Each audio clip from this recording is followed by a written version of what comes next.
Hello, welcome to the IAB Europe AdEx Benchmark 2014 report launch. I'm Alison Fenner, Executive Business Advisor at IAB Europe, and I'm going to be your moderator during this session. The web's going to last about 5 minutes. That's a 20-minute presentation, a 15-minute panel discussion, and a 5-minute Q&A. Please, afterwards, you'll be able to download the presentation PDF from the IAB Europe website.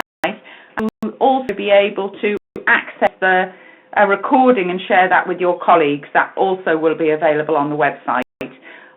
The full report's going to be available on request by emailing adex@iabeurope.eu, or if you're a member, you'll be able to access this directly from the members area of our website. So in order to get the audience well involved with this webinar, we'll be undertaking a poll during the session. You will see this appear on your screen, right-hand side. And what I'll ask you about today is about drivers of increased brand advertising spend in digital. Now, brand advertising has been one of the key focuses of IAB Europe during this year. We've had several initiatives driven by our brand advertising committee to increase brand investment into digital. So we wanted to get thoughts today on what's driving increased brand advertising spend. Is it consumers? So is it consumer behaviour change? Is it a greater supply that's relevant to brand marketers? Is it attractiveness of data for brand marketers? Is it advances in measuring efficiency and effectiveness of spending? Or is it programmatic buying, giving you the opportunity to target audiences better? So you can click on more than one response, and it will be really interesting to get your reactions to that and discuss them later on in the webinar. So before we start, let's take a moment to ensure that you're all familiar with the webinar control panel. Firstly, you should see the control panel on the right-hand side of your screen, and you can minimize and maximize by clicking on the double arrow on the left-hand corner. So you can take a moment to practice that. Also, you'll be able to see there is a chat panel and a Q&A panel. The idea with these is you submit any technical queries or issues in the chat panel to IAB Europe. You submit questions for the speakers using the Q&A panel located near the bottom of the control panel. So it's Q&A, polling right at the bottom, Q&A next up, and chat above that. Any help during the session, you can raise your hand by clicking the small hand just above the chat panel, and one of our team will come and help you as quickly as possible. I'm going to do a few introductory words about IAB Europe's AdEx Benchmark report and hand over to Daniel Knapp, who has been one of the key authors of the report for us this year. So IAB Europe's AdEx Benchmark report is the definitive guide to online advertising across Europe. The real secret of the report is the contribution of all of the IABs, 27 of them this year, to the data. So we really have a data set that's comprehensive across Europe and detailed and grassroots in terms of coming from the actual market. And it really is a big collaborative effort to make all of this happen, both a part of the IABs across Europe, IAB Europe, and IHS Technology, our partner. So without more ado, I will over to Daniel, and then after Daniel speaks, we're joined by the panelists, Gerhard Lowe from Deutsche Telekom, who is Senior Manager, International Media Management there, Nick Tong, Global Digital Director of Mediacom, and Harris, Agency Lead International at AOL. Daniel first, and then the discussion with the panelists. So over to you, Daniel. Very much, Alison, and hello everyone. I'm going to guide you through the results of the AdEx Benchmark Study 2014, and I'm going to start with a bit of overview about the study. There's a plethora of different statistics out there of online advertising, growth rates, market sizes, and so forth. But these are all many voices in an extremely complex landscape. And little has been done, in particular in Europe, to really consolidate and to rectify those different voices into a coherent picture. This is exactly what the AdEx benchmark study does and has done for now 9 years. To give you an example of how this looks like, if you look at the fruits displayed here on this slide, you have 27 markets now contributing to the AdEx benchmark. And each market has local characteristics, local ways of measuring, local ways of doing business. So they all have their own metrics that are relevant to the market. But those metrics are, of course, different and specific and don't really match up with a European picture. But the European picture is ever more important, in particular, this year is evident as we're entering into the digital single market. We also need a digital single voice and perspective on the market. So what we've done is a meta-analysis of online in Europe. We've aggregated data, reported all those different countries, harnessed the data and adjusted it to allow like-for-like apples-to-apples comparison. Then we have used this graph, as you see here on the left side, called revenue build. This is advertising spend before the deduction of agency commission. So that's what an advertiser actually spends. See, if we look at the landscape here in Europe, that we have a pretty stick view of Europe that goes beyond the boundaries of the European Union, also doesn't capture everything in the European Union. So we have 27 countries, including Russia, including we have a geographical definition of Europe. There's some grey spots still on the landscape, as you can see here, but we strive to fill them over the next couple of years.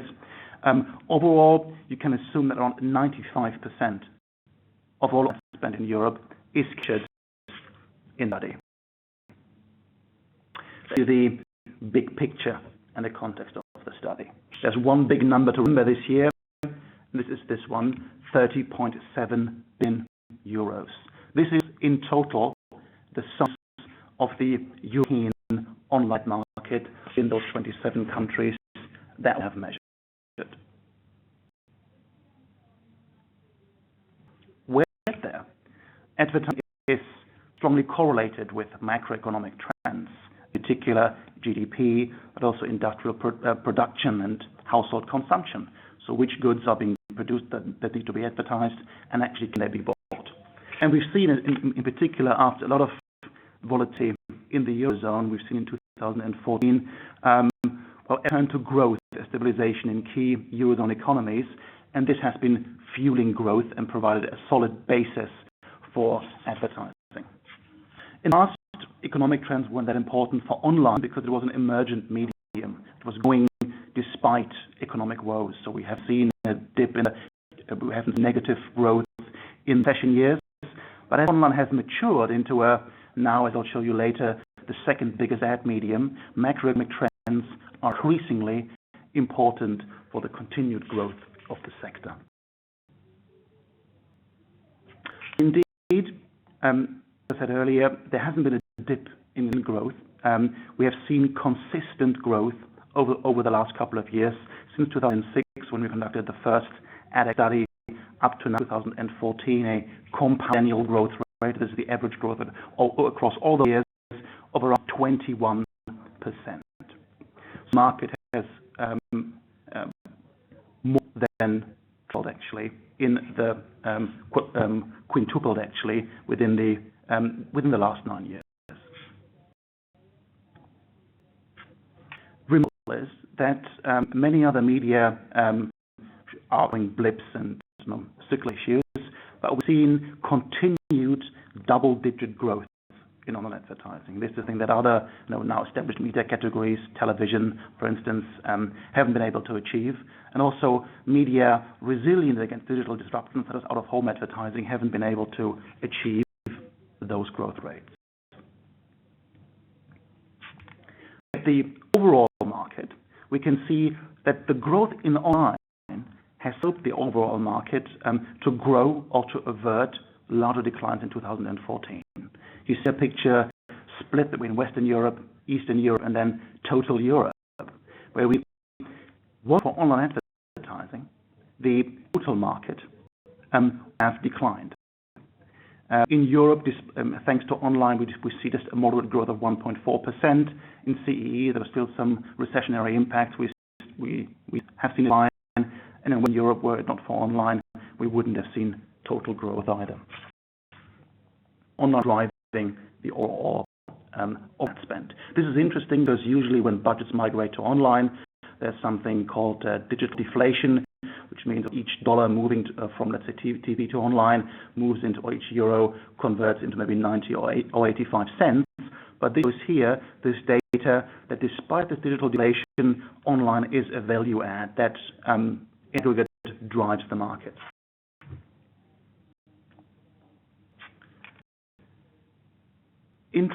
We also see, if we look at a maturity indicator on ad spend per capita, how much is being spent per head on advertising and online, we see that online for the first time exceeded spend of all other media in 2014 on a by head basis, even in Europe. CEE is still lagging behind. We have a strong dominance of television here, but all in Europe we see it is slowly but steadily approaching television spend. In where key markets are the UK, but also the Nordic markets, where online ad spend is already higher than TV.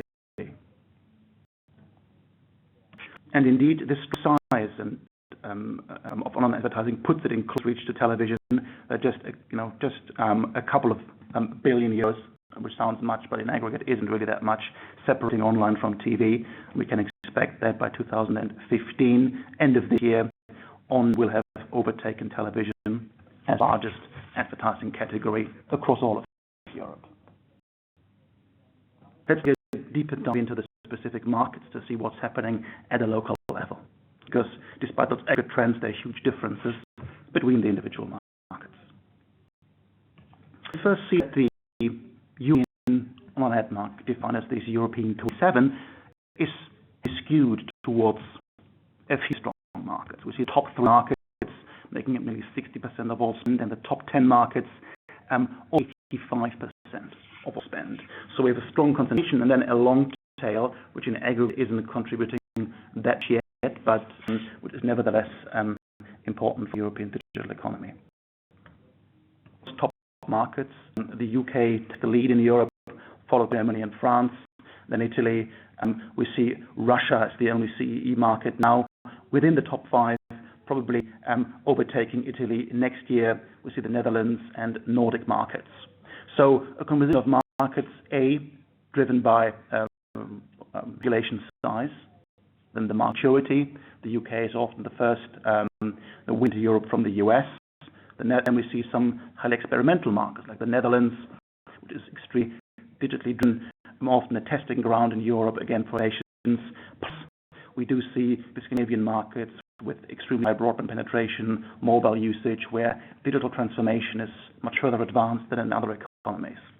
Russia is an interesting one, mainly driven by local players, Yandex, for instance, but also an increasingly video market. You see Russia with huge potential rising up the ranks year after year.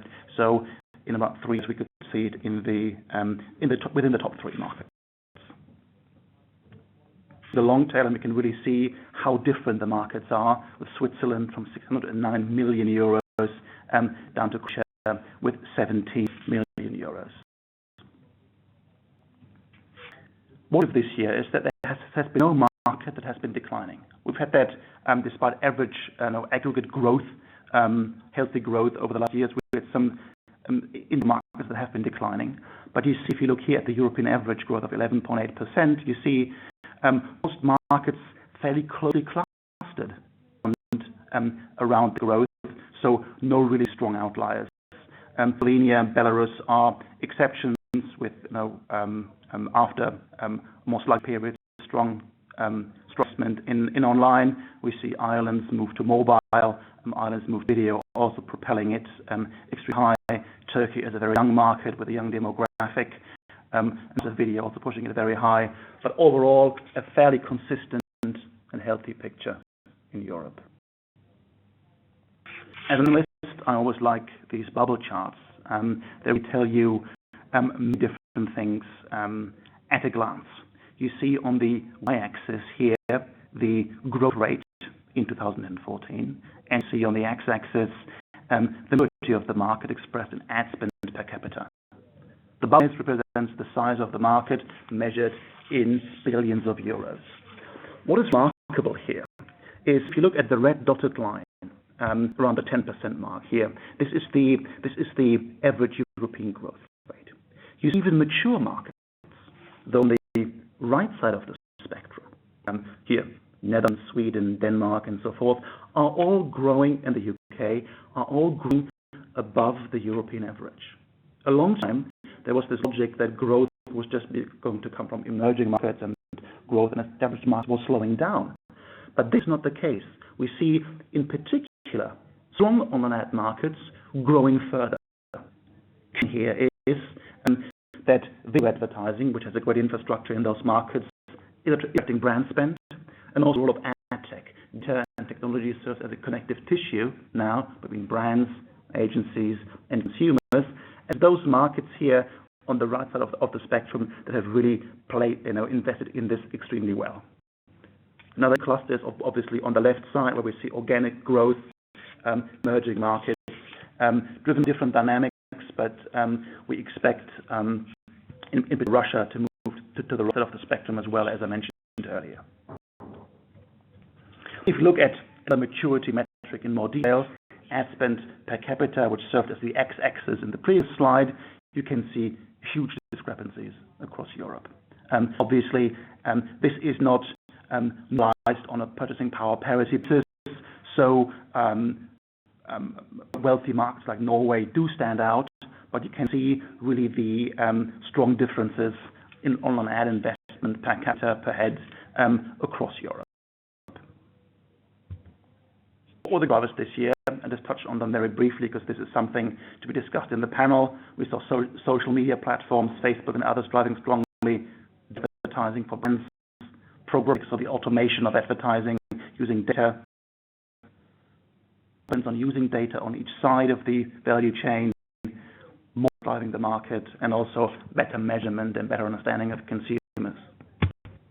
The hurdles as well are being viewed, or is there the ad ecosystem? This is still an issue that's being tackled, and we have seen a lot of M&A activity in the sector to actually come to terms with this. With prices on mobile and on desktop, we see prices in some markets which make online less affordable than TV. With limited inventory in video, we see issues of attribution and measurement remain problematic despite many improvements. Different formats, because online is just an aggregate category, but there are many different formats, and we distinguish between display, classified directories, and search, which all show different trends. With remarkably, that display advertising growth, the banners and videos, etc., has been driving market growth. Here in particular, the difference between display on the left side of the chart and paid for search, where you see display growth over the last 3 years accelerating, whereas paid for search, which used to be the backbone of advertising on ad growth in Europe, is actually slowing down in growth. It's good, but slowing down. Today is driven by video, which is in there, mobile display, and also programmatic advertising. Directories is growing slower as we see some cannibalization of classified and directories budget into display, and there is still a lack of consolidation in Europe, which is important for classified to grow. Also for search, we see lower search prices on mobile, plus we see some cannibalization of search into performance-based display budgets. This is reflected in the shares, where we can see that display grew its share, eating into paid for search and classified and directory share, but overall, search still remains the largest category in Europe when it comes to online ad spend. But there are huge differences in search. We see, in particular, if we factor out Russia and the dominance of Yandex there, we see that search is much more prominent in Western Europe than it is in Eastern Europe. If we factor out search in Russia and look at Eastern Europe, excluding Russia, 54% of all budgets came from display, whereas just 5% in Western Europe. On the side, we saw less harmonious growth than in the overall market, where we saw double-digit growth in some markets, but declines in others. Key ones here are how developed is a programmatic ecosystem, how long is video, how are markets dealing with the move to mobile consumption, and also how are markets dealing with macroeconomic issues, because display budgets, in particular brand budgets, are more susceptible to economic crises than search budgets, which are, as performance-based budgets, much easier to measure in terms of return on investment, with little to no wastage. And we see in Europe now rising importance of video advertising. We are changing patterns in television consumption. We see original productions, video productions happening on Facebook, on YouTube, and on other local platforms. And with this change in content production and content consumption, video is taking a double-digit and a serious share of all display budgets now in Europe. Growth in video has been double-digit again in all markets. More publishers are making video inventory available. And also, as there's still some lack of inventory, what is happening is that standard IAB ad units reserved for display advertising, for banner advertising, are actually being served with video units. We see this as a trend for a couple of years, but though will move further to what it already is, to more premium things that rather need into television budgets. Mobile, another key driver, is becoming very important for display advertising. Its share of display has exploded over the last couple of years. In the UK, already 1/3 of all display budgets is coming from mobile. This could be tablets or smartphones, etc. The mobile's dominance is more evident if we compare this slide here, which is total display advertising, with one here, where we have factored out mobile. So total display excluding mobile. You see some markets which are incredibly reliant on mobile. The UK stands out. In total, it grew nearly 30% in terms of display, but if we factor out mobile, it would just have grown by 7%. Other markets, in particular the Scandinavian markets, also do stand out on as well. So it's the Anglosphere and the Scandinavian markets, plus Netherlands as a very innovative market, really relying on mobile, but increasingly some inroads into mobile in CE markets, in particular Poland, which is the most mature one of them, where without mobile, this ad spend would have been halved. Is a good key point because overall on aggregate, mobile is responsible for 50%, as you can see here, of market growth in the display segment in 2014. As I mentioned before, struggled in aggregate, and you can really see how disparate the trends are across different markets.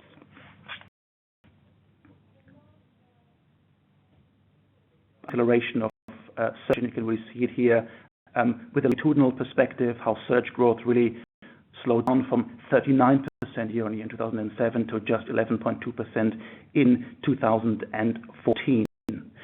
We have, as you can see on the lower chart here, still very healthy growth in most markets, but in strong outliers, Slovenia and Romania on the one hand, and UK, France, very mature search markets at the other end of the spectrum. You see the more mature markets in overall at the end of the spectrum, where emerging markets in which search is growing much stronger. Part of paid for search is now mobile. And you can see this across a select range of markets where we were able to isolate the spend. This is going to, our granularity is going to increase over the next couple of years. But this is a snapshot to see how important mobile has come for search. This is an issue for search actually because the rates on mobile are lower. So to summarize, we see healthy growth in 2014 2014 on the aggregate European level, strong growth in most markets. Display is leading the pace by video, mobile, and programmatic, and is increasing its share over other formats. There are still some measurement issues and other things to improve within the online ad ecosystem, but overall in Europe, we're looking at a very healthy ecosystem where I hope that next and in the following years, as the digital single market gains ground, this study here, our AdEx benchmark from IAB Europe and IHS, will continue to track the evolution of the market and document its rise how it overtakes TV. With that, I conclude the presentation and would like to hand it back to Alison to introduce the panel. Thank you very much. For those insights. So now we're going to discuss the findings with our panel. And as I said earlier, so it's Gerhard, Nick and James who are joining us from Deutsche Telekom, Mediacom and AOL respectively. So thanks for that. And just to wrap up, Daniel, can you just encapsulate for us why the AdEx benchmark report is so important for the digital advertising industry in Europe? What does it enable us to do? There are a couple of things. The first, we have 27 markets in Europe, so it's an extremely fragmented landscape. But digital scale matters. So if we think of Europe's competitiveness in the digital future, we need a coherent perspective on the markets, we need coherent measurement across those markets, we need to enable those markets to work together and to align with each other. And this is what this study helped do, to provide this unified perspective to establish Europe as a single region for online ad spend versus the US versus Asian markets and so forth. Also, as I mentioned initially, with the digital single market, again, this coherent perspective is really important for European companies to branch out into other markets and have reliable metrics to do so. The name benchmark is obviously intentionally chosen. AdEx benchmark allows single European markets, individual markets, to compare themselves with other markets to see why is the market growing faster, what are the factors behind that. So it is a tool that allows local markets to compare themselves with other markets and optimize their growth, be it from a policy perspective, be it from a business perspective, be it from a strategic or M&A perspective on that basis.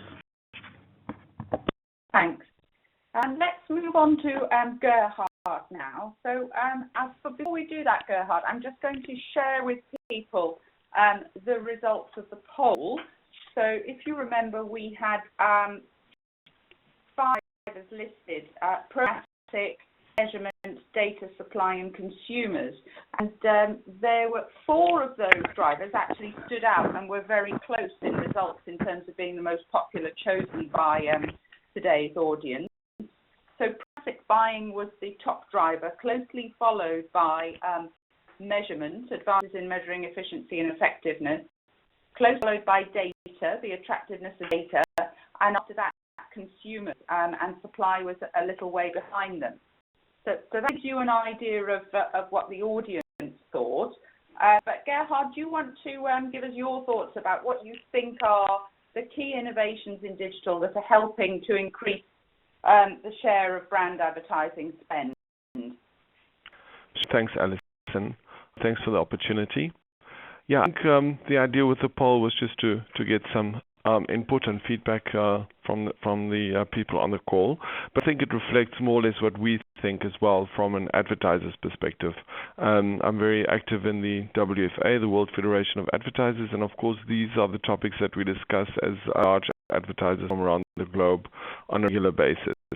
I think for us as brand advertisers, the hype cycle, if I can call it that, of display advertising, of online advertising is luckily over, and I think people are getting to grips with it. It is now an established medium. I think Daniel has showed that it is now a big medium. It is a medium that is still growing, and I think people know how to use it. So from an advertiser's perspective, I think a lot of the uncertainty, a lot of the questions have been cleared, and people know what it's used for.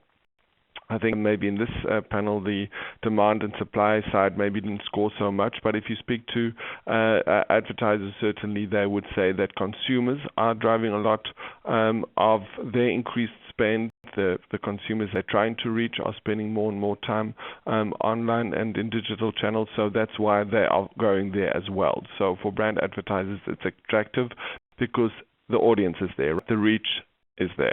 That's very important. I think the supply side as well, and the supply side, of course, is complex because it's programmatic is part of the supply side, data is part of the supply side, and measurement is part of the supply side.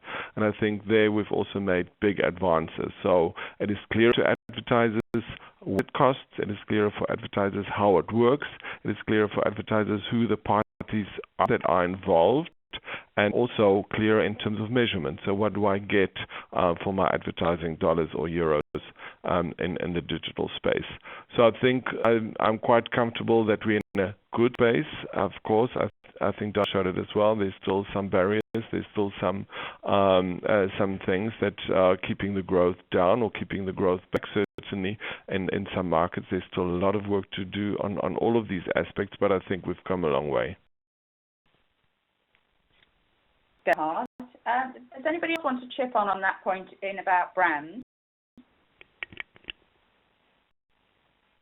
Well, to James to talk about the supply side, because I think the supply side was quoted quite frequently by you, Gerhard. So, James, do you want to add any comment to that and give us some ideas also about your thoughts on the potential for mobile video moving forward?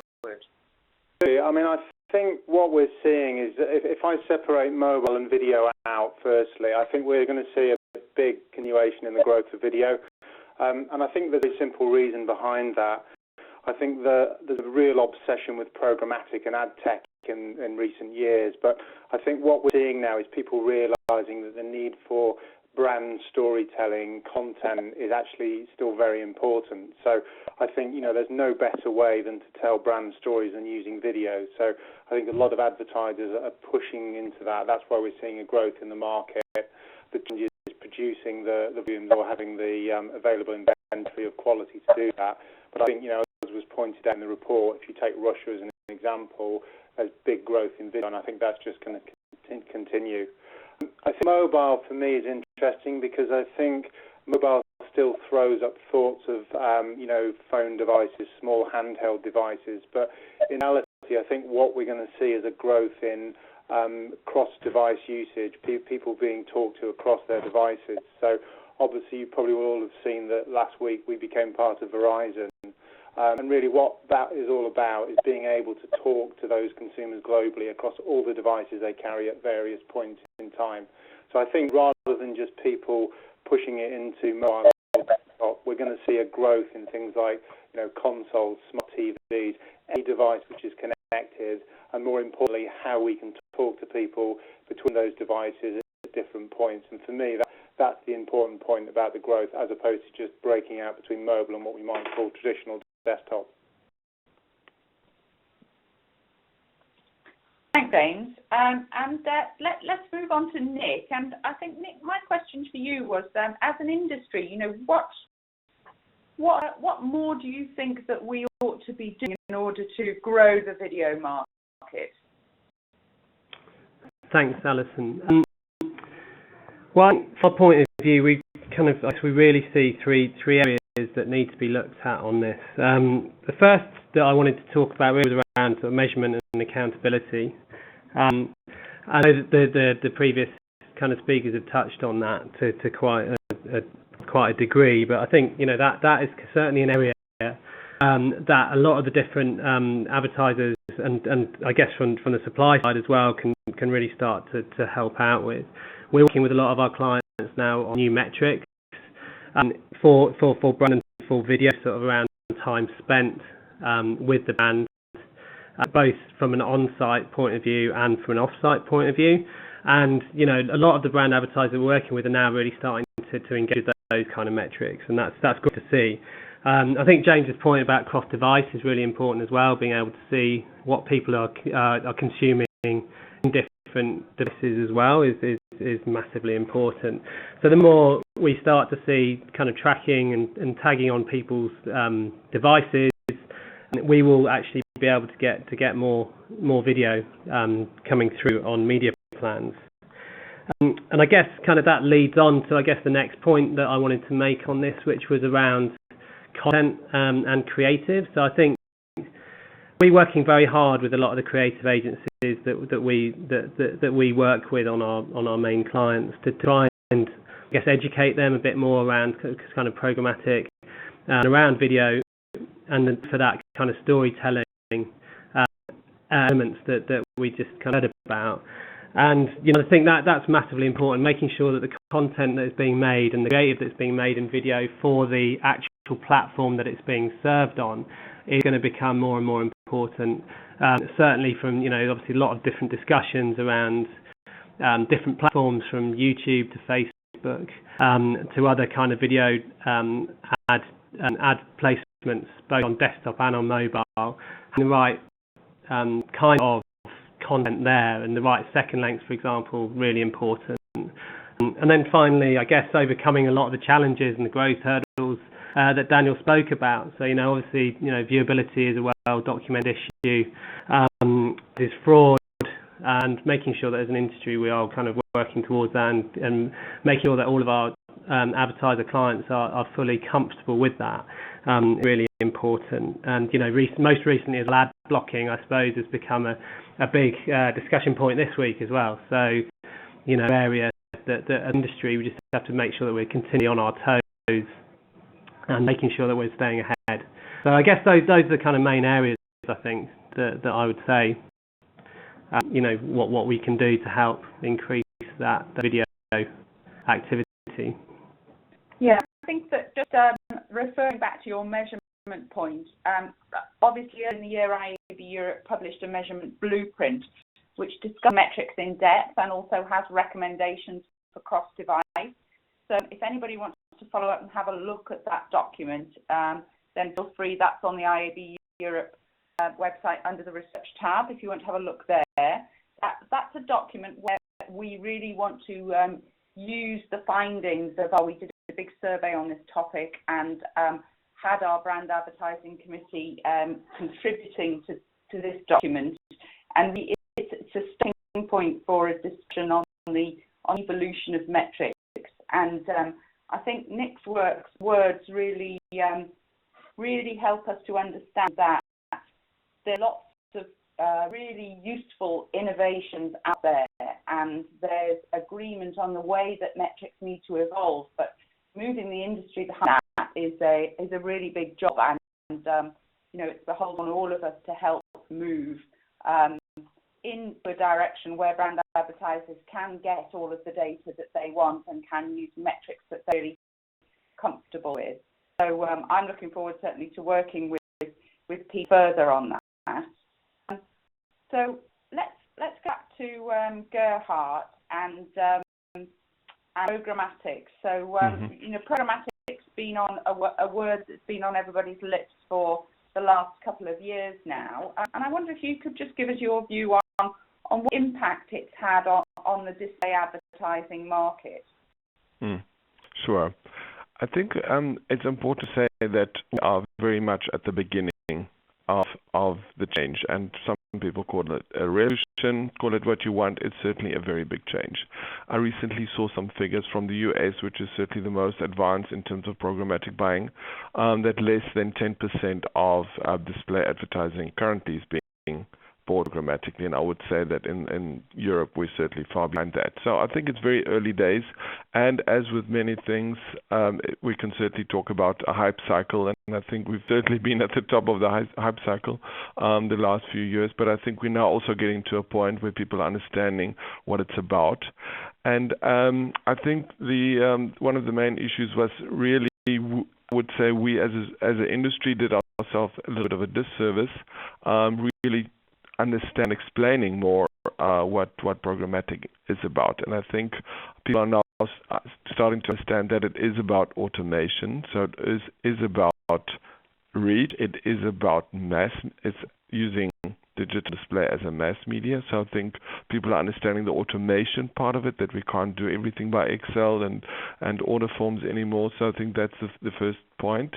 I think the other point is that it is about data, and it is targeting. So, and it is about AdTech.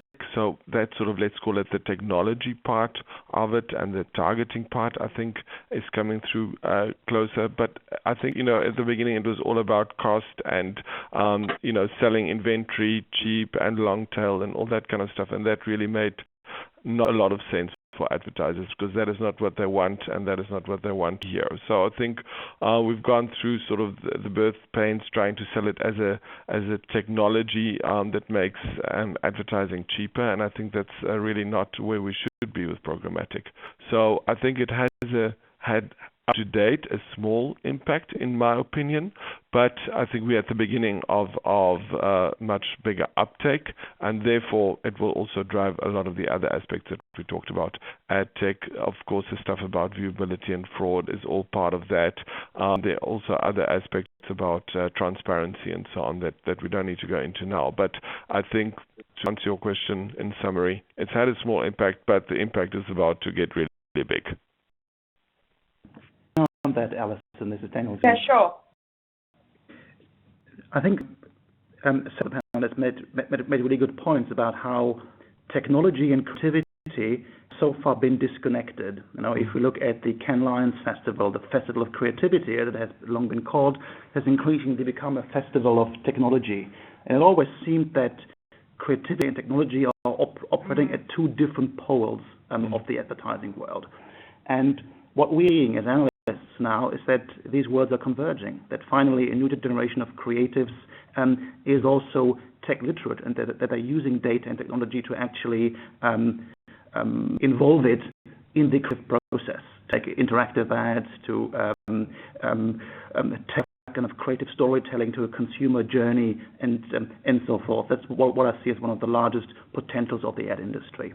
The other thing about programmatic is increasingly technology itself, the pipes, have become commodity. Yeah, there are some issues with standardization, etc. But what really matters now, in particular in Europe, is the idea of data, the availability of data, and also consumer acceptance of sharing data, as I mentioned previously in the context of blocking. Now in Europe, we have the historic opportunity to really think as an ad industry on how to reconcile consumers' privacy concerns with addressable advertising, and I think we've seen some startups in the space that try to bring the two together. Other initiatives, government, academic initiatives, and so forth. That's going to be something incredibly important for actually making programmatic work in the long term with the consumer's consent. I mean, I would just add to that as well. I totally agree. I think, in our business, we always talk about culture and code, which is you can't one without the other, really. And therefore, I think programmatic is now waking up to the fact that, that code needs the culture. And I think if you want to know what's going to happen with the market, for me, I think you only have to look at search marketing. Look back 5-6 years ago. Search marketing was done in isolation. It was all about machines and efficiency. People worked out that actually search is more effective when you tie it to brand advertising, and obviously you can now see where that's gone. So I think actually that for me is the answer that's going to come out on programmatic. James, so I'm just going to pop over to Nick now and talk about education, because I think education is one of the cornerstones of what IABs provide to the industry across Europe. And I just wanted to ask you, Nick, from an agency perspective, what educational initiatives are important to you? What more do you think needs to be delivered? Yeah, we're certainly are big on education, both from an internal point of view and from an external point of view. So within kind of Group M, we have Group M University, which is holding continual sort of online training that happens throughout the year, that kind of from the ground up. So so anything from entry level all the way through to advanced level, kind of training available on that and the education around that. So that kind of gives us an industry kind of entry point. But I think beyond that, we work a lot with clients. We always providing regular POVs, point of views on sort of new developments within the kind of digital space, which is clearly really important to make sure that all our clients kept up to date with those latest developments. With a number of events, make sure that when we get invited to those events and we're taking clients along with us, both from a kind of a group level all the way down to kind of an individual sort of MediaCom level as well, and to the agency level. So those two areas are very important. And I guess thirdly, it's working very closely with our global suppliers as well. So we work very closely with the kind of, I guess, the main suppliers that kind of operate for us, main clients across the world. So we hold joint events with them in some markets to make sure that we'll in our own local teams along to those events, as well as clients as well, to make sure that we're kind of joining up both the client sort of teams from an agency point of view and also the clients as well. So it works a number of different levels with regards to bringing clients and our agency guys together, but also making sure everyone is kind of brought up to speed on it. Do get some questions occasionally from clients around why agency needs to be trained, but I think because they should already know what they're doing on it. But the pace of change is so fast that our agency guys need to have a lot of training as well. And I know that guys at Google and Facebook, for example, have sort of 6 weekly training modules where they have to go and spend half a day training kind of on their kind of core developments and new releases of their products. So we have to make sure that we're keeping up with that. Thanks. And lastly, I just wanted to make sure that we've got time for a couple of questions from the audience. So, James, I wanted to come to you with this question. So we've had a question from the audience about cross-border campaigns.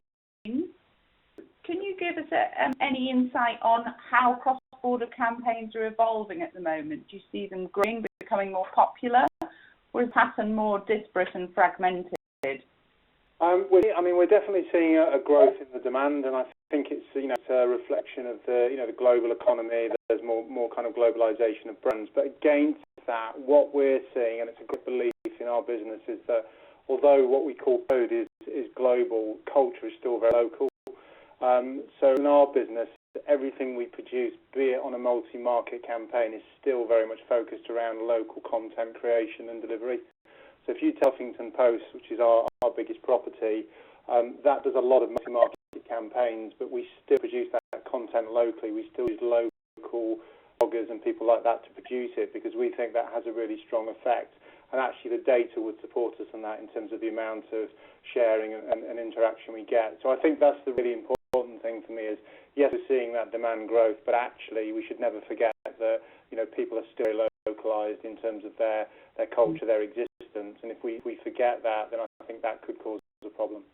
So data that's making the better availability of data that's making the demand in terms of better ability to implement those campaigns. I think it's easier now to deliver them, and I think there's a bunch of media owners, 4 or 5 ourselves included, who can deliver that at scale. So I think that's where the code comes in. It allows you to operate at that scale across multi-region. I think it is really important that the content which goes into those campaigns or into those slots is still localized, still recognizes the importance of culture. And I think there's a lot of advertisers who have not necessarily grasped that. And I think, to the earlier points that Nick made, I think it's about educating clients that if you're going to do really engaging storytelling that's emotionally connecting, and we know that emotion drives engagement and response, you have to think about that, because ultimately it goes back to the fact that human nature is still driven by those kind of drivers. So do you have thoughts you want to share with us on that? I think it is a good reference to make Online Festival, which I attended last week, and that was absolutely the case.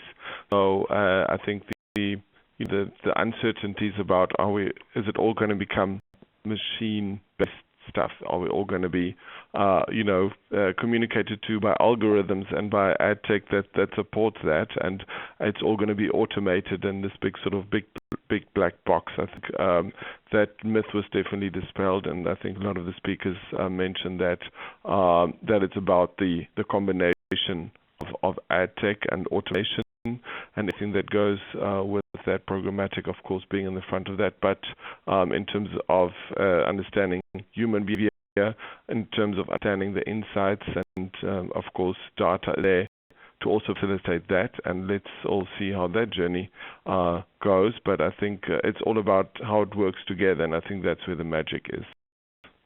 Yeah. Okay. Well, where the magic is a good place to finish for today, Gerhard. So thanks for sharing that with us.